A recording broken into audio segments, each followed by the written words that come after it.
Oke. Daun salam kue putu. Assalamualaikum warahmatullahi wabarakatuh. Waalaikumsalam warahmatullahi wabarakatuh. Sekali lagi pantunnya biar lebih semangat lagi. Pantunnya seperti ini. Makan nasi anget-anget pakai ikan teri. Mohon maaf salah pantunnya. Ada kuntilanak naik pesawat, pesawatnya nyangkut di kawat. Apabila teman-teman semua yang hadir di sini merasa umat Nabi Muhammad, jawablah salam saya dengan semangat. Assalamualaikum warahmatullahi wabarakatuh. Waalaikumsalam Waalaikumsalam warahmatullahi warahmatullahi wabarakatuh. wabarakatuh. Spesial satu lagi karena sudah jawab yang semangat. Bang Mama ternyata suka nonton Lady Gaga. Semoga yang jawab salam saya dengan semangat masuk surga. Amin. Amin ya robbal alamin. Yang pertama kita ucapkan Bismillah ya. Semoga acara ini menjadi berkah dengan membuka lapas basmalah. Bismillahirrahmanirrahim. Alhamdulillah rabbil alamin wa bihi nasta'in ala umuri dunya waddin. Salatu wassalamu ala asrofil anbiya'i wal mursalin wa ala alihi wa sahbihi ajmain amma ba'du. Yang pertama saya mengucapkan dulu terima kasih kepada ST, STBA Lia Jakarta ya dan juga Rohis Kalam yang telah memberikan waktu dan kesempatannya untuk saya, dan yang saya hormati juga Bapak dan Ibu dosen dari STB Alia Jakarta yang mohon maaf tidak saya sebutkan namanya persatu persatu, tapi insya Allah tidak mengurangi rasa hormat dan takzim saya kepada Bapak dan Ibu semuanya, serta juga adik-adik, teman-teman, saudara-saudara, kakak-kakak, encang-encing, babe semuanya yang saya tidak sebutkan satu persatu nama pesertanya. Semoga datangnya hadirnya teman-teman semuanya menjadi kucuran pahala bukan pemberat di akhirat nanti. Amin ya rabbal alamin. Salawat juga teriring salam marilah kita aturkan kepada Nabi Muhammad Sallallahu Alaihi Wasallam. Allahumma salli wa sallim wa barik alaih. Semoga kita semua Bapak Ibu guru kita mendapatkan syafaat yaumil akhir nanti. Amin ya rabbal alamin. Oke, teman-teman yang dirahmati Allah Subhanahu wa taala, sebelumnya perkenalkan nama saya Ajo, bisa dipanggil Kak Ajo aja. Jadi buat yang teman-teman panggilnya Kak Ajo biar lebih mudah ya, kalau Ahmad Johari agak sedikit lupa. Tadi sudah dibacakan ya profilnya, dan saya nanti boleh minta tolong kalau misalkan suara saya hilang atau suara saya kecil atau tidak terdengar, boleh di komen ataupun nanti di open mic-nya ya, kasih tahu ya. Oke. Baik teman-teman yang dirahmati Allah Subhanahu wa taala, saya membawakan sebuah tema kecil yang berjudul surga. Nah, di sini kira-kira ada gak yang tujuannya selain dari surga? Kalau ada, boleh angkat tangan, nanti saya kasih ongkos jalannya. Nggak ada ya? Alhamdulillah nggak ada. Berarti tujuan kita sama semua ya, ke surganya Allah Subhanahu wa Ta'ala. Alhamdulillah, berarti sama nih tujuannya. Nah, karena tujuannya sama, berarti kita harus punya syarat untuk masuk tujuannya. Kalau kita pergi ke suatu tempat naik busway, kita harus punya kartu busway-nya ya, buat bayarnya. Ke surga juga punya kayak gitu, punya kunci, lewat pintu, punya tiketnya. Gimana caranya? Oke, langsung aja kita bahas pada kesempatan kali ini di slide selanjutnya. Silakan.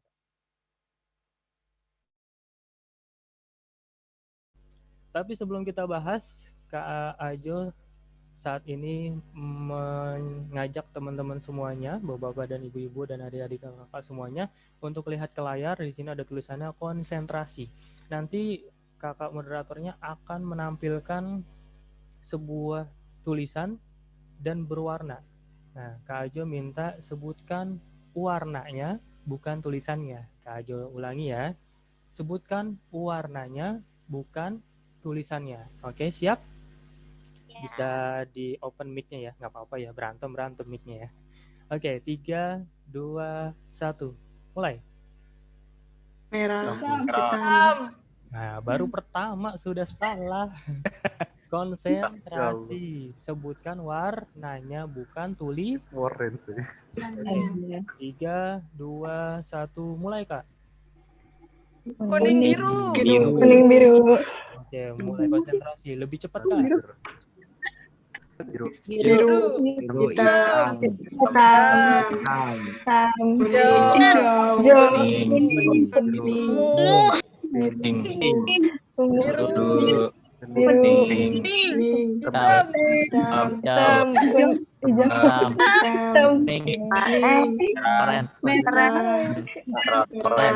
Merah. Pink. Ungu. Oke, mantap ya. Udah mulai konsentrasi teman-teman semuanya. Boleh tepuk tangan dalam hati ya. Yang kedua, partisipasi aktif ini maksudnya teman-teman boleh open mic lagi, tapi kali ini dalam bentuk pertanyaan. Pertanyaannya cepat, hanya 3 detik. Oke, siap Kak ya? Kak moderator, mohon dibantu. 3, 2, 1, mulai. Hijau. Hijau. Hijau. Hijau. Hijau. Kuning. Oh. Apa tadi? Apa? Harimau makan daging. Harimau makannya daging. Harimau makannya daging, teman-teman. Iya. Iya. Bukan Iya, makan daging. Makan daging. bukan makan rumput ya? Bukan. Bukan. Enggak, itu kambing. Oh, kambing. Mantap berarti. Oke, yang kedua ada lagi satu lagi. 3, 2, 1, mulai. Aduh, susah nih. Putih. Putih. Putih. Putih. White. Putih. Putih. Putih. Air. Air. Ada yang jawab susu. Waduh. Masa minum susu sendiri? Oke. Oke, Kak, boleh di next ditampilkan. Baik, itu teman-teman ya, tadi konsentrasi kita. Semoga kita konsentrasi nih. Jadi, yang akan kita bahas adalah amalan unggulan. Oke, amalan unggulan ya. Di sini sudah terlihat yang sebelah kiri ada tahajud, yang keduanya puasa, zakat, tilawah, perang. Perang ini bisa diartikan bahasa lembutnya jihad. Nah, jihad ini banyak ya teman-teman ya, bukan hanya perang aja ya. Contohnya, misalkan untuk ilmu, bapak yang lagi mencari nafkah, ibu yang sedang melahirkan, itu disebut jihad. Jadi banyak ya, bukan hanya perang. Oke, yang pertama, teman-teman yang dirahmati Allah SWT, nyambung ke judulnya tadi, bahwasanya kita tujuannya kan sama nih ke surga. Nah, tiket untuk ke surga, pintu menuju surga, cara membuka pintunya dengan cara punya kunci. Punya kuncinya adalah dengan amalan unggulan kita, dengan ibadah. Kira-kira dari ke 1, 2, 3, 4, 5 ini, ada gak teman-teman yang diunggulkan?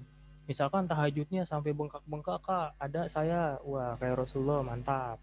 Ada yang puasanya nggak buka-buka, Kak, saking kuatnya puasa sampai isya lewat. Waduh, nggak boleh ya, tetap ya, maghrib.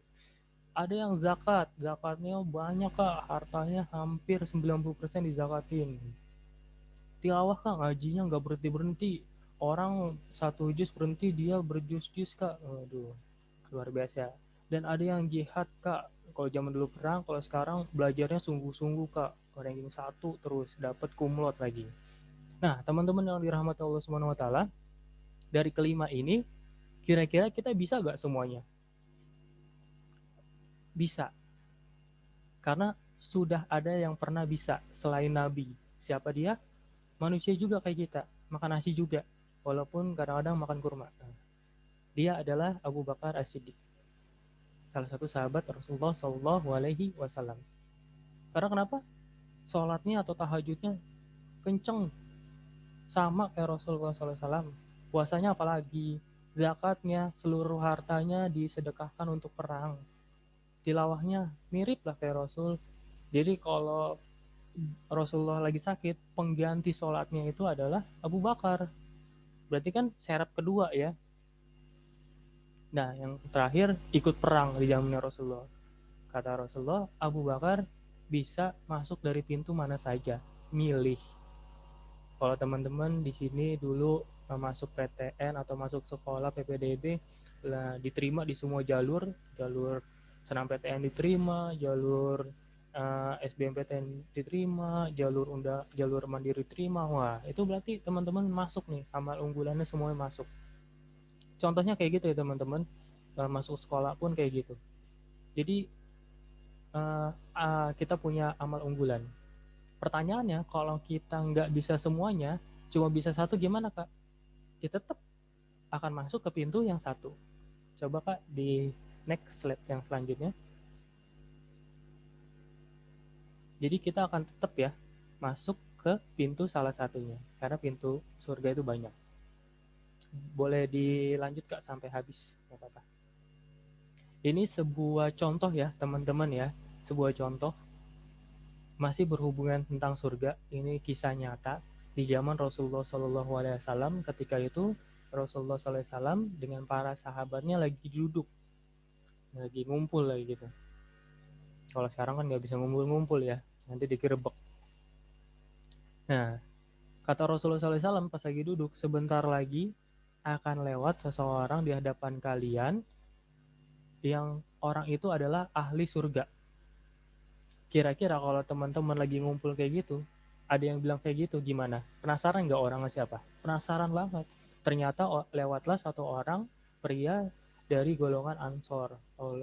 Kalau lihat dari sejarah itu, golongan Ansor adalah orang yang dari Madinah asli, warga sekitar Madinah ya. Kalau Muhajirin orang yang berpindah dari Mekah ke Madinah, namanya kaum Muhajirin. Nah, kaum Ansor berarti dia dari Madinah asli. Nah, lewatlah dia. Ternyata hal ini berulang sampai 3 kali. Kejadiannya sama, Rasul lagi duduk-duduk sama temennya, Rasulullah bilang lagi, akan lewat seseorang yang nanti akan dijamin masuk surga di hadapan kalian. Lewatlah pria itu lagi. Sampai 3 kali, penasaran dong. Nah, makanya salah satu sahabat Rasulullah SAW, Abdullah bin Amru, penasaran. Lalu diikuti, dicari dengan cara dia punya ide buat numpang di rumah si orang yang ditunjuk bakal masuk surga oleh Rasulullah SAW. Nah, dia berkata seperti ini ya, Abdullah bin Amru ya, wahai saudaraku, ketahuilah aku dan ayahku lagi ada masalah nih, dan aku bersumpah tidak akan kembali kecuali dalam waktu 3 hari. Nah, bagaimana jika sementara 3 hari ini aku tinggal di rumahmu? Gitu. Jadi dia pengen tinggal di rumahnya ya, pengen numpang. Nah, padahal dia pengen numpang, pengen tahu amalan apa sih yang dia pengen kerjakan. Kok bisa nyampe masuk surga gitu, dijamin sama Rasulullah. Maka nginep lah 3 hari. Pas dicek 3 hari, ya elah sholatnya begitu aja guys, sama kayak sholat kita. Puasanya juga begitu, sama aja. Zakat biasa-biasa aja. Udah 3 hari capek-capek, akhirnya Abdullah bin Amru to the point. Nah, ini pesan nih buat kita semua nih ya, laki-laki maupun perempuan, to the point. Jangan main kode-kodean. Karena kenapa? Capek nungguin 3 hari dulu guys, baru kita tahu jawabannya. Abdullah bin Amru pun langsung to the point di hari ketiga. Dia bilang, bahwasanya aku ini sebenarnya nggak dalam masalah dengan ayahku, tapi aku hanya ingin membuntuti kamu untuk tinggal di rumah kamu, karena selama 3 hari berturut-turut Rasulullah SAW bilang kamulah orang yang bakal masuk surga. Jadi kira-kira apa amalan apa yang kamu lakukan? Kok bisa sampai masuk surga dijamin sama Allah Subhanahu Wa Taala? Sama Rasulullah SAW. Lalu dia jawab, ketahuilah amalanku seperti yang kamu lihat pada 3 hari itu, biasa-biasa aja. Namun ingat nih teman-teman, aku tidak pernah merasa iri atau aku merasa dengki kepada orang lain atas apapun yang telah Allah berikan kepadanya, baik kenikmatan yang didapatkan oleh Allah Subhanahu wa Ta'ala. Ternyata dari sini, dari hati, dia nggak punya iri dan nggak punya dengki. Nah, teman-teman yang dirahmati Allah Subhanahu wa Ta'ala, dari sini pun kisah ini pintu surga miliknya. Karena kenapa? Dia nggak punya tuh namanya rasa iri dan dengki.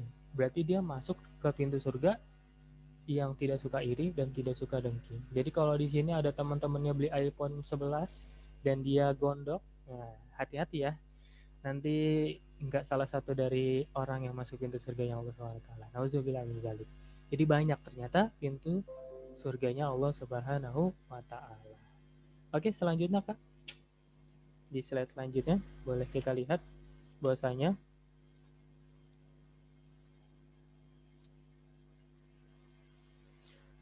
amalan unggulan itu mempunyai pintunya masing-masing seperti tadi contohnya yang paling gampang ya. Jadi kalau kita sholat atau tahajud itu masuk akan dipanggil dari pintu sholat. Hai Fulan, misalkan hai Fatimah, kamu rajin sholat, masuklah dari pintu surga sholat. Hai Aisyah, kamu rajin puasanya, masuklah dari pintu Ar-Rayyan atau pintu puasa. Nah, dari suka sedekah zakat, masuklah dari pintu sedekah atau zakat. Dari rajin tilawahnya, ya akan masuk dari pintu yang rajin tilawah. Dari jihadnya, dari pintu jihad. Jadi macam-macam pintunya. Nah, kita boleh semuanya dan boleh salah satunya. Karena pintu surga itu banyak, jadi jangan takut kehabisan masuk pintu surga. Nanti kalau ada teman-teman di sini ada yang bilang, ah kak, saya mau udah takdir jadi orang jelek, biasanya buruk, suka gibahin orang. No, no, no, no, no, no. Itu bukan takdir. Tapi itu adalah kemauan kamu sendiri. Karena hidup ini teman-teman yang milih. Mau jadi orang yang rajin tahajud atau yang rajin clubbing. Mau jadi puasa atau jadi mabok-mabokan. Mau jadi yang suka zakat atau hedon. Mau yang jadi suka baca tilawah Quran atau baca komik anime. Yang suka perang atau yang malas-malasan itu tergantung teman-teman, bukan Allah Subhanahu wa taala. Baik, selanjutnya silakan di slide selanjutnya. Oke, di next. Jadi bahwasanya bukan kata aja ya. Mohon maaf tadi kecepatan. Mundur lagi. Jadi bukan kata aja ya, pintu itu ada banyak di surga. Lihatlah hadis riwayat Bukhari ini. Dari sabda Rasulullah SAW, siapa yang selalu mendirikan sholat akan dipanggil dari pintu sholat. Siapa yang ikut berjihad akan dipanggil dari pintu jihad. Yang melaksanakan puasa dari pintu puasa, yang itu namanya Ar-Rayyan, air yang segar. Barang siapa yang selalu memberikan sedekah dari pintu sedekah. Jadi bukan kata aja, bukan kata ustadz yang lainnya, tapi langsung dari hadis yang diriwayatkan oleh Bukhari dari Rasulullah Shallallahu Alaihi Wasallam. Rasul dari mana? Rasulullah dari Allah Subhanahu Wa Taala. Jadi dengan tema yang diusung dari Rohis Kalam ini, inspiring adalah yang paling pertama, inspirasinya buat diri kita sendiri dulu ya. Buat diri kita sendiri dulu. Buat person diri kita sendiri dulu, bahwasanya pintu surga banyak. Jadi lakuin amalan apa aja.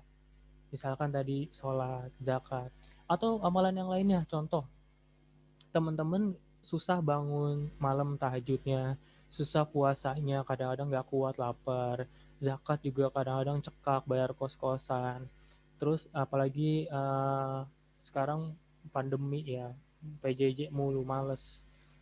Pakai yang lain. Dengan cara apa? Dengan cara yang tadi. Misalkan hatinya nggak iri sama temen yang lain kalau lagi dapat nikmat. Itu bisa langsung masuk surga. Dia selalu ikhlas, diomel-omelin sama temennya, dibully, dia ikhlas, dia sabar, masuk dari pintu itu.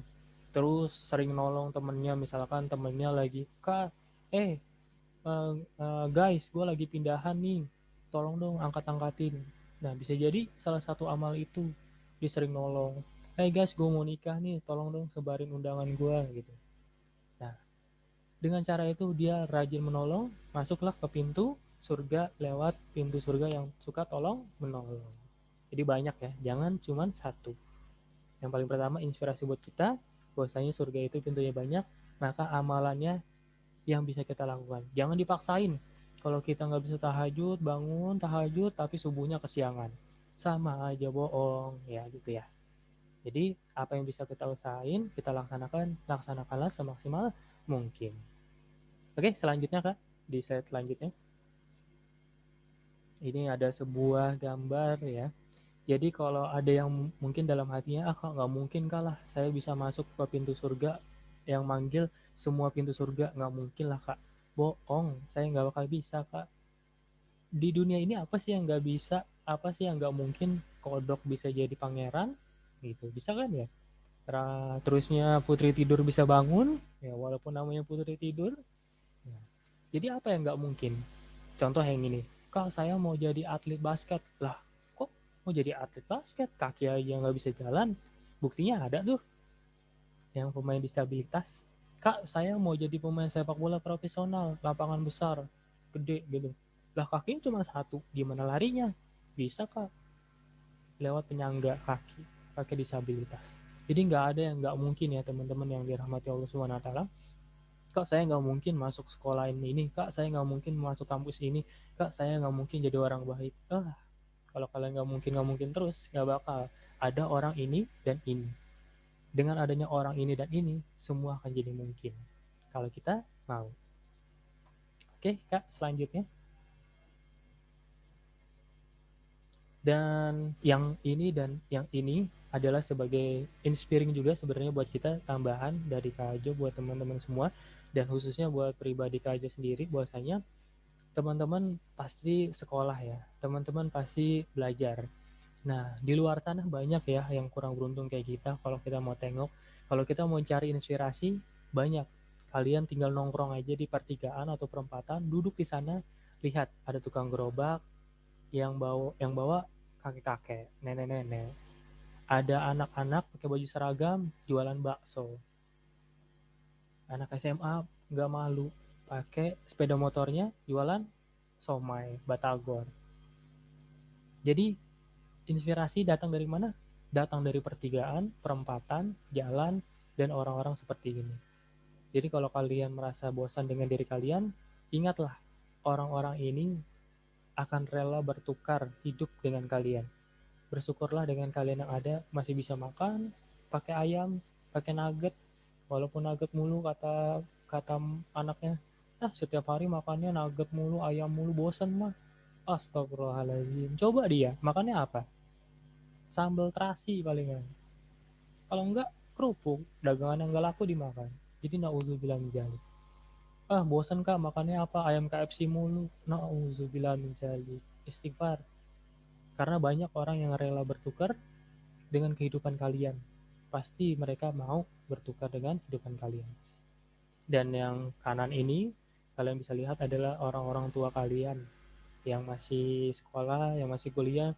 Bahwasanya gak ada anaknya yang pengen jadi orang yang sama kayak orang tuanya gitu, penjual koran. Pengen apa? Pengen jadi tukang insinyur kata Sidul. Makanya rela-relain jual kebun, jual tanah. Yang nggak punya kebun, nggak punya tanah, ya banting tulang di pinggir jalan kayak gitu. Jadi buat apa kalian malas-malas? Dan alasannya apa kalau kita buat rajin? Ya ini orang tua kalian. Karena nanti ketika lulus yang dipanggil nama kalian. Dan yang bangga siapa? Orang tua kalian. Makanya hadiah terbaik adalah kumlot. Lomba-lombalah dalam kumlot, insya Allah orang tua kalian nanti akan ditepok tanganin sama seluruh wisudawan nanti dan para dosen. Karena kenapa? Berhasil didik anak yang nggak tahu dulunya bapaknya apa, kuli bangunan, kerja serabutan, yang penting dia udah berhasil kayak gitu. Semoga ini menjadi inspirasi buat kita semuanya, khususnya buat saya pribadi. Selanjutnya kak, slide selanjutnya. Oke, kita mampir dulu ya di salah satu kisah Sultan Murad ini. Jadi kisah Sultan Murad ini adalah sultan di Turki pada zaman Khalifah ya, Kesultanan Turki. Jadi kalau baca sejarah boleh lihat. Dan ini mohon maaf ada yang salah ketik saya. Ini bukan suka judi dan zina, tapi yang benar adalah suka mabuk dan zina. Hampir mirip soalnya ya, judi sama mabuk ya. Jadi kisah Sultan Murad suka mabuk dan suka zina. Ini sebuah intermezzo aja ya buat kita semuanya, teman-teman yang dirahmati Allah Subhanahu wa taala, untuk menginspirasi lagi-lagi buat diri kita, khususnya buat Kak Aja sendiri. Jadi Sultan Murad ini berkisah awalnya dari seorang raja yang bernama Murad ini. Dia raja yang suka belusukan ya teman-teman ya. Belusukannya ini nggak pakai media, nggak pakai TV, live streaming, Zoom meeting, nggak. Dia keluarnya pertama malam-malam. Nah, kedua, dia selalu menyamar. Jadi ketika orang melihat itu nggak tahu bahwasanya itu adalah raja atau sultan. Dan yang ketiga, dia selalu ditemani pengawalnya atau asistennya. Dan dia keluarnya kemana? Dan dia keluarnya ke rakyatnya, ke kota-kota. Saat suatu hari dia keluar dengan pengawalnya suatu malam. Nah, ketika keliling nyampe di gang-gang sempit, dia menemukan seorang laki-laki yang sudah tergeletak di tanah ya. Saat itu pas dilihat oleh raja, dicek nadinya ternyata sudah meninggal. Innalillahi wa inna ilaihi rajiun. Padahal di sekitarnya itu banyak ya teman-teman, orang-orang berlalu lalang sana sini. Tapi ini orang kok nggak ada yang ngangkat gitu, padahal udah meninggal. Si raja pun memberhentikan orang yang lewat. Hei kau, bahasa gampangnya kayak gitu ya. Ini kenapa nih ada orang meninggal, kamu nggak angkat? Spontan orang itu menjawab, alah orang itu suka judi kak. Mohon maaf tadi suka mabuk-mabukan, pergi ke tempat miras sama suka zina. Jadi ngapain saya tolong kayak gitu. Dia orangnya buruk banget. Astagfirullahaladzim. Kata sultannya menjawab, ini kan termasuk ini ya, termasuk saudara kita se-Islam ya. Kenapa kalian tega banget? Kan kita harus mengkuburinya, mengkafaninya, nyolatin. Enggak, saya nggak mau. Ya udah kalau kalian nggak mau, saya aja. Tapi tunjukkan di mana rumah orang ini. No, rumahnya di sono. Akhirnya diangkatlah itu si jenazah laki-laki itu bersama pengawalnya menuju rumah. Benarlah pas sampai di sana diketok, dibuka, ada seorang perempuan melihat jenazah itu langsung nangis. Ternyata dia adalah istrinya. Singkat cerita, ngobrol lah Sultan dengan istrinya ini. Bahwasanya sudah kuduga kau akan meninggal seperti ini. Tidak ada orang yang mau mengangkatmu. Bahkan mensolatimu pasti nggak ada yang mau. Lalu ditanyalah sama Sultan ke istrinya, emangnya apa yang dilakukan semasa hidupnya ini? Katanya, benar, suamiku ini adalah orang yang suka zina. Pergi ke tempat zina setiap malam. Suka mabuk, suka beli miras setiap malam. Tapi ketika dia pergi ke tempat zina, ke tempat PSK, dia bayar PSK-nya, lalu dia bilang sama PSK-nya, tutup rumahmu, bahwasanya kamu sudah dalam penyewaan saya. Jangan terima tamu. Ini uangnya, saya pulang. Ketika PSK sudah dikasih kayak gitu, seneng lah, dia duitnya udah ada dan dia nggak bakal jual diri lagi. Dan dia pulang ke rumah bilang sama istrinya, alhamdulillah hari ini saya menyelamatkan para pemuda-pemudi Islam dan non-Islam untuk melakukan zina karena mereka sudah terpenuhi ekonominya. Yang kedua, dia benar suka mabuk-mabukan. Jadi dia pergi ke tempat miras, dia borong sebanyaknya, banyak-banyaknya, semampunya dia dengan uangnya itu. Lalu dia bawa ke rumah, lalu dia pergi ke kamar mandi, lalu dia buang di toilet semua miras itu. Dan dia berkata kepada saya, alhamdulillah, saya telah menggagalkan para orang-orang yang ingin mabuk malam ini. Ternyata itu teman-teman yang dirahmati Allah SWT. Lalu istrinya pernah bertanya kepada suaminya semasa hidup, apa kamu tidak bakal menyesal nanti gak ada yang nguburin, nanti kamu akan terfitnah, orang-orang akan melihat kamu jadi orang yang suka mabuk sama yang orang suka zina. Kata suaminya, saya gak apa-apa, dibilang kayak gitu, yang penting saya melakukan hal yang benar. Istrinya bilang, lalu siapa yang bakal nyolatin, mandiin jenazah, nguburin nanti? Ketahuilah, kata suaminya, jawab, nanti yang akan menguburi aku adalah sultan atau raja, para wali, dan yang terakhir adalah orang-orang soleh. Dan benarlah, sultan ini langsung menangis. Karena kenapa? Karena dia merasa tidak becus mengurusi negerinya sendiri yang masih ada judi dan miras atau mabuk-mabukan. Dan benar kata sang raja, karena dia belum diketahui ya bahwasanya dia raja, kepada istrinya, besok jenazah ini, jenazah suamimu akan saya kuburkan bersama para wali, bersama para orang-orang soleh, dan bersama tokoh-tokoh di pemuka di kerajaan sana. Subhanallah, alhamdulillah, wala ilaha illallah, wallahu akbar. Biasanya Bang, ini paling cocok buat perempuan. Kak, saya mau dah sholat ke masjid, saya mau dah baca Quran, tapi nggak mau kenceng-kenceng. Kenapa? Nanti takut dibilang ria. Ketika teman-teman takut dibilang ria, disitulah riaknya. Karena kenapa? Karena teman-teman sudah mendahulukan niat orang lain. Jadi jangan takut dengan apa yang kalian perbuat. Selama itu benar, insya Allah akan diganjar sama Allah Subhanahu Wa Taala, surganya Allah Subhanahu Wa Taala. Jadi jangan lihat covernya ya teman-teman ya, tapi lihatlah apa yang dia lakukan. Belum tentu dia pergi ke tempat zina, PSK, dia memakai PSK. Belum tentu. Seperti kisah ini. Semoga kisah ini bermanfaat buat saya pribadi dan khususnya dan umumnya buat teman-teman semuanya ya. Oke, selanjutnya. Yang terakhir di slide yang terakhir ini, teman-teman yang dirahmati Allah Subhanahu wa taala, semoga menjadi inspirasi juga buat kita semuanya. Bahwasanya ketika kita menjadikan surga tujuan kita harus punya langkah-langkahnya. Yang pertama, tips dari Kak Ajo bahwasanya untuk meraih sukses dunia akhirat nyampe ke surga, boleh di next. Yang paling pertama yaitu adalah action. Action ini adalah tindakan, lakukan. Jadi amalan unggulan apa, mulai teman-teman kalian pilih salah satu. Kak, saya sukanya sekarang nggak ngomongin orang, saya pendiam. Itu lakuin. Mulut nggak sering ngerocos. Nah, kan kadang-kadang, tahu nggak anak tetangga sebelah? Itu tuh main Instagram, TikTok mulu. Iya. Nauzubillah min dzalik. Kak, saya udah bisa jaga itu, ya udah. Itu jadi amalan unggulan kalian.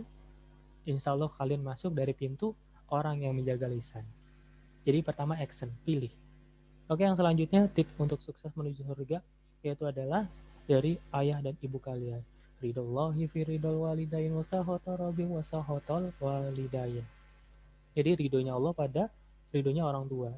Seperti lagu yang berikut ya, yang mungkin teman-teman udah pada tahu nih.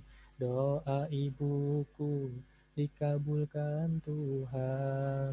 Nah, orang tua kalian lah yang berdoa, insya Allah akan dikabulkan. Makanya bayi-bayin orang tua kalian, senang-senangin hatinya, gembirakan, bahkan buat tertawa, insya Allah dunia dan seisinya kalian minta akan dikabulkan.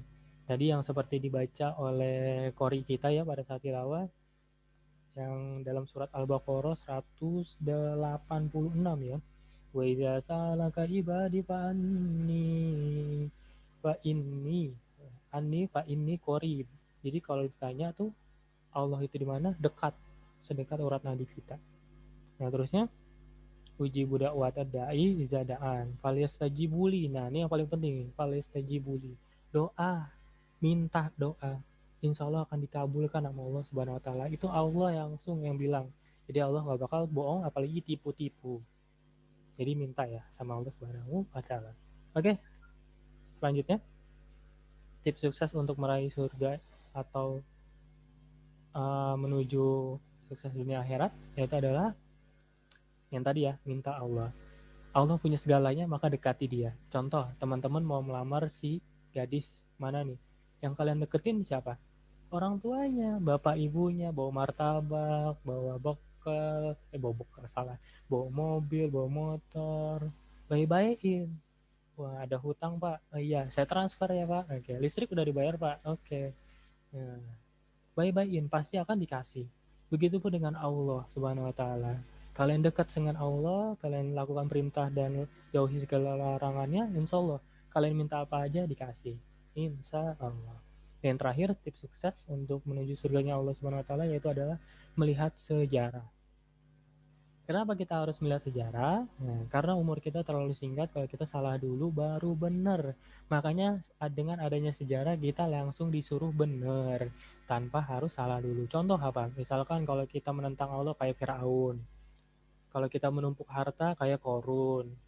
Kalau kita melanggar atau kita tidak mengimani Nabi Muhammad kayak Abu Jahal, Abu Lahab. Udah banyak contoh-contohnya. Kalau kita punya pasukan yang kuat, alias badan yang kuat, kemampuan yang kuat, tapi kita masih menentang Allah, masih nggak percaya Allah, kayak kaum gajah. Jadi minta sama Allah SWT dan sejarah menjadi salah satu pengingat kita ya. Oke, seperti itu. Oke, di next mungkin ini adalah slide yang terakhir ya teman-teman yang dirahmati Allah SWT. Mohon maaf banget ya kalau ada salah dari ucapan, perbuatan, kata-kata, dan tindakan. Mohon dibuka pintu maaf yang sebesar-besarnya. Bahwasanya 10% itu buat teman-teman dan 90% ini buat saya pribadi. Apa yang saya sampaikan ini adalah buat saya pribadi 90% dan 10% pasti buat teman-teman, karena ketika yang berbicara lah yang menasihati dirinya sendiri. Oke, sebelum saya tutup, kita nanti akan tanya jawab dan saya akhiri dengan sebuah pantun, tapi nanti dulu deh ya, nanti pantunnya terakhir ya. Saya tutup dengan alhamdulillahirrahmanirrahim dan salam. Assalamualaikum warahmatullahi wabarakatuh. Saya kembalikan lagi Kak. Waalaikumsalam warahmatullahi wabarakatuh. Terima kasih Pak Ustadz atas materinya, sangat menginspirasi sekali ya. Oke, baik. Sekarang kita masuk ke sesi tanya jawab. Jadi buat teman-teman yang mau bertanya, boleh langsung pertanyaannya ditulis di kolom komentar. Dan jangan lupa disertakan nama dan instansinya. Dan kalau mau bertanya langsung juga bisa pencet tombol raise hand ya. Oke, ini ada pertanyaan dari Bagas Hilmi. Pertanyaannya gini Ustadz. Bagaimana tips Ustadz tentang jihad yang sesungguhnya? Misalnya, ada orang yang gibah. Orang tua kamu itu mantan pencuri, pasti tidak akan masuk surga, kata mereka. Dan kamu ini tidak sengaja mendengarnya. Itu bagaimana reaksinya dan aksi yang harus kita ambil? Oke, syukran jazakumullah khairan jaza. Bismillahirrahmanirrahim. Bismillah dari Bagas ya tadi ya. Terima kasih, pertanyaannya bagus sekali. Jadi ya, ini tips dari saya pribadi ya, karena ini sebuah contoh kasus ya. Misalkan ada orang yang gibahin kamu, bahwasanya orang tua kamu itu mantan pencuri. Jadi teman-teman yang dirahmati Allah SWT, pertama ketika dia benar, dia akan disebut orang yang mencela. Yang apabila dia salah, dia akan disebut orang pendusta, pembohong. Jadi dua-duanya sama-sama buruk ya. Nah, misalkan kalau teman-teman berada di posisi ini, misalkan itu orang tua kalian, yang tadi, seberapa dekat teman-teman sama orang tua kalian? Kalau teman-teman merasa orang tua kalian adalah orang tua yang terbaik kalian, baik gitu hubungannya, pasti kalian akan bela. Tapi belanya dengan yang baik kayak gitu. Dengan cara apa? Dengan cara membuktikan bahwasanya kalau memang itu benar, bahwasanya misalkan bilang, ya manusia kan nggak ada luput dari salah dan dosa gitu. Cuman Nabi Muhammad aja yang suci dan juga para nabi yang lain itu juga dijaga sama Allah Subhanahu wa taala ya. Jadi Nabi Muhammad itu sucinya itu gara-gara dijaga ya, bukan gara-gara dari pribadinya langsung. Karena Rasulullah SAW pernah melakukan kesalahan. Tapi bedanya Nabi dengan kita adalah Nabi ditegur, kita enggak. Nabi ditegur langsung. Salah nih ya Muhammad, benerin gini. Nah, turun ayat benerin gitu. Jadi bilang, manusia nggak luput dari salah dan doa. Kalau saya ada salah, ayah saya, orang tua saya ada salah, mohon maaf ya, minta maaf kayak gitu. Selebihnya udah, kalau kalian nggak mau banyak komentar, tinggalin aja, karena nanti akan menjadi perdebatan yang lain. Yang paling utama adalah minta maaf kalau ada salah dan kata. Wallahu a'lam bishawab, semoga terjawab. Terima kasih Pak Ustadz atas jawabannya. Sekarang ada pertanyaan dari Syarif. Bagaimana ya Ustadz mematahkan masih adanya stigma atau statement, bahkan melakukan bom bunuh diri atau pengeboman di fasilitas umum yang dipandang sebagai salah satu bentuk jihad di jalan Allah Subhanahu wa taala. Karena setiap ada kasus pengeboman, sebagian besar alasannya untuk jihad. Jadi mengingat yang dibom pasti di tempat-tempat yang banyak orang kunjungi, yang cenderung untuk bermaksiat, bahkan tempat ibadah yang mayoritas adalah tempat ibadah non-muslim. Terima kasih. Oke, syukran jazakumullah khairan jaza dari Sarif ya. Luar biasa nih pertanyaannya bisa nyampe 2 jam nih kalau dijawab secara lengkap ya. Gimana ya? Saya singkatin aja ya. Jadi teman-teman yang dirahmati Allah SWT, saya ini adalah lulusan dari komunikasi penyiaran Islam. Jadi salah satunya membahas tentang media. Media ya. Tahu ya media ya? Di sini kalau ada divisi humas tahu ya tentang sosial media, media. Saya belajar tentang TV juga, radio juga. Jadi yang kayak gini itu ada yang namanya framing. Ya tahu ya divisi humas pasti hafal banget nih framing. Tahu gak framing? Nah, framing itu bahasa Inggris ya. Jadi bingkai, bingkai. Nih kayak yang saya pakai ini bingkai ini ya, background bingkai ini ya, bukan kamera aslinya. Sebenarnya kalian tahu gak saya lagi ada di mana nih? Nggak tahu kan? Nah, karena saya memakai bingkai. Nah, teman-teman para panitia pun sama, pada memakai bingkai. Karena nggak ada yang diketahui lagi ada di mana. Nah, media pun kayak gitu teman-teman. Kalau media itu belajar Islam, dia tidak akan menggunakan framing. Dia akan menyatakan sebenar-benarnya berita yang apa yang dia dapat. Tapi ketika dia tidak mengamalkan nilai-nilai Islam, dia memakai framing. Dia membuat sesuatu berita itu tersudutkan. Contoh, misalkan kayak gini ya. Ada seseorang yang memperkosa seorang perempuan. Tapi judul beritanya adalah seorang ustadz yang sudah berpengalaman memperkosa santrinya. Kenyataannya orang biasa, bukan ustadz. Kalau disyaratin ustadz itu dalam Islam apa? Hafal berapa ratus hadis, hafal beberapa juz Al-Quran. Jadi orang yang dikatakan ustadz itu nggak remeh-temeh teman-teman. Standarnya tinggi. Jadi framing, lagi-lagi framing kayak gitu. Jadi selama si tukang medianya ini masih menggunakan framing yang buruk, jadi jangan harap pembohongan itu berpindah ke yang lain. Nah caranya gimana mau merubah? Caranya teman-teman lah masuk ke sana, belajar tentang media, belajar tentang Islam, menjadi ketua, menjadi CEO, dan buat media sendiri. Kayak gitu.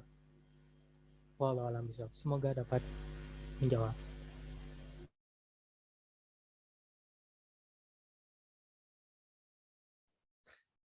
Oke, terima kasih Pak Ustadz atas jawabannya. Semoga membantu ya.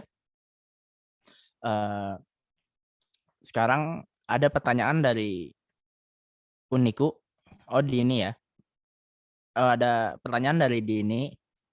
Dini Muharyani. Pertanyaan seperti ini. Saya mau tanya, gimana caranya lapang dada? Karena kadang kan kita capek, lelah, bukan karena masalahnya besar, tapi karena dadanya kurang lapang gitu. Bagaimana caranya kita bisa lapang dada? Terima kasih. Oke, terima kasih juga. Syukran khairan jaza. Dini, langsung aja ya, to the point. Kan perempuan biasanya suka to the point. Langsung aja. Wasta'inu bisobri wassalah. Sabar dan sholat. Sabarnya maksudnya kayak gimana? Sabar dalam Islam bukan berarti legowo aja diem. Ditonjok kak sebelah kanan, bu gitu sini bonyok. Sabar. Dipukul hidungnya sampai berdarah. Bu, sabar kak, kata Kak Aju sabar. Wasta'inu bisobri wassalah. Sabar. Gak kayak gitu sabar. Kalau dia sabar, ditonjok, bu, menghindar. Kayak gitu. Jadi ketika kalian misalkan lagi marah, lagi kesal sama orang, sabar apa? Menghindar dari orangnya, pergi, bahasa Betangnya pergi sono ke tempat yang lain. Contoh, main, berenang, tidur, ke mall, yang menenangkan pikiran kalian. Sholat ini bukan berarti langsung sholat, sabar langsung sholat kak, sholat lagi dalam masalah sholat, bukan. Sholat itu dalam artinya berdoa, doa. Yang paling gampang adalah ambil wudhu, terus sholat, terus berdoa. Jadi kalau teman-teman merasa capek, pertama menghindar, kedua sholat dengan cara wudhu atau berdoa. Insya Allah itu hati akan tenang. Karena dengan kita berwudhu, itu setan sudah kabur, apalagi dengan sholat, insya Allah itu setan udah lari. Ya, tunggangan. Apalagi ditambah baca Quran. Mantap banget kayak gitu. Jadi jangan dihadapin ya, kalau misalkan lagi marah terus diem aja di tempat itu, pergi, move on, tinggalkan tempat itu. Oke, semoga dapat menjawab. Wallahu a'lam bishawab.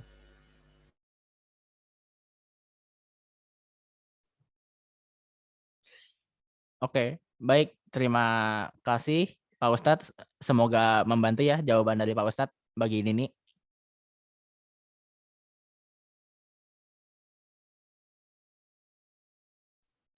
Oke, sekarang ada pertanyaan dari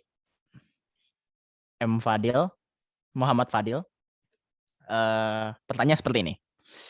Di daerah saya sholat tarawihnya 23 rakaat yang terdiri dari 20 rakaat tarawih dan 3 rakaat witir. Saya mau nanya, boleh nggak misalnya kita nggak sanggup sampai selesai hanya mengerjakan 8 rakaat tarawih, kemudian saat memasuki sholat witir baru lanjutkan sholatnya, Ustaz? Oke, syukron jazakallahu khairan dari Fadil ya. Oke Fadil, sebelumnya kita harus ketahui dulu ya bahwasanya Islam itu punya 5 hukum. Ada yang masih hafal ya, ini pelajaran SD nih ya. Yang pertama adalah wajib, yang kedua sunnah, ada makruh, mubah, apalagi haram.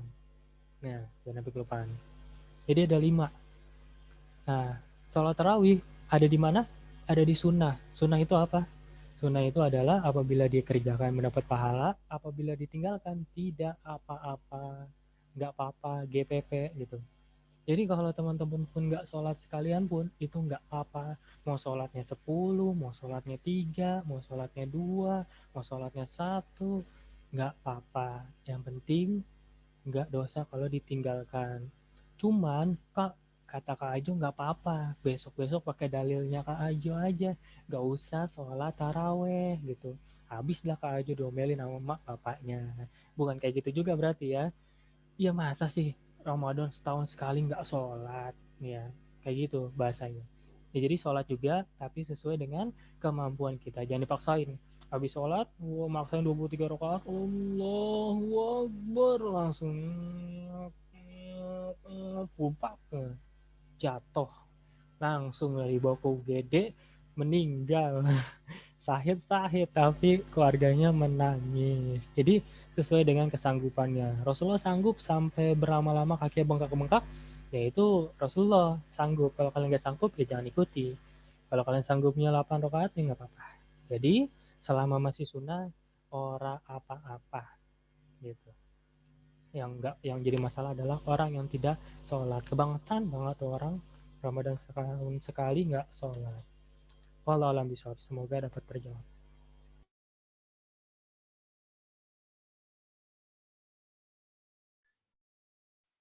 Terima kasih Ustadz Ahmad Jauhari atas jawabannya. Semoga cukup membantu ya untuk M. Fadil. Sayang sekali waktu untuk sesi tanya jawab kali ini udah habis.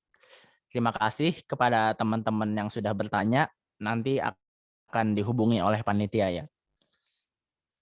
Oke, baik. Sekarang saya akan membacakan ringkasan pada materi ini, yaitu pertama, terdapat 5 amal unggulan yang dapat menjadi kunci kita menuju surga, yaitu tahajud, puasa pintu arayan, zakat pintu sedekah, tilawah pintu Quran, dan perang pintu jihad. Yang kedua, lakukan amalan apa saja bukan hanya 5 kunci itu, karena bantak pintu surga lainnya. 3, tidak ada yang tidak mungkin, semua terjadi karena keinginan kita. Jika kita mau, maka insya Allah semua bisa terjadi. Yang 4, jangan melihat orang dari covernya saja, lihatlah apa yang sebenarnya ia perbuat. Kemudian, menurut At-Tirmizi, ridho Allah adalah tergantung ridho orang tua, dan murka Allah juga tergantung pada murka orang tua. Selanjutnya, semua hal di dunia ini merupakan milik Allah Subhanahu wa Ta'ala. Maka kita harus mendekatkan diri kepada Allah agar insya Allah permintaan kita akan dikabulkan. Oke. Untuk itu terima kasih kepada Ustadz Ahmad Jauhari sudah meluangkan waktunya untuk mengisi acara kami kali ini. Ya, terima kasih. Sebelumnya kita sesi foto bersama 2 kali ya. Ayo para peserta on cam, Pupdok udah siap semuanya? Yo. Oke, dulu udah belum.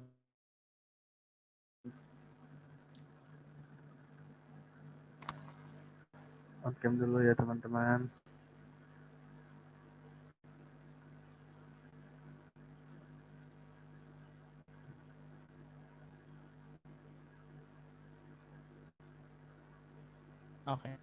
Oke, aba-aba dari saya ya. Belum pada on cam ya? Atau di belum keluar? Oke. Bentar ya. Ayo semua peserta yang belum on cam On cam dulu on dong. cam semua.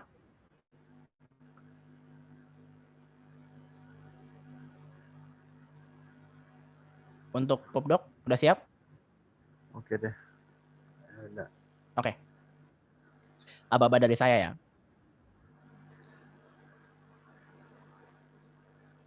Ayo. 1, 2, 3.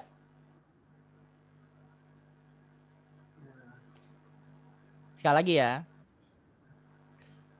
1, 2, 3. Oke. Sip. Ya, makasih ya. Oke, sesi foto bersama selesai. Terima kasih Pak Ustadz atas sudah meluangkan waktunya untuk mengisi acara kami. Ya, terima kasih juga kepada Vega yang sudah memandu acara ya. Terakhir mungkin saya kasih pantun, ada makan nasi hangat-hangat pakai ikan teri. Saya Ahmad Johari, undur diri ya. Mohon maaf apabila ada kesalahan, tindakan, perilaku, dan perbuatan. Terima kasih. Assalamualaikum warahmatullahi wabarakatuh. Waalaikumsalam Waalaikumsalam warahmatullahi wabarakatuh. Terima kasih Waalaikumsalam. Ustaz. Waalaikumsalam. Terima kasih Ustadz. Oke. Gimana nih teman-teman, masih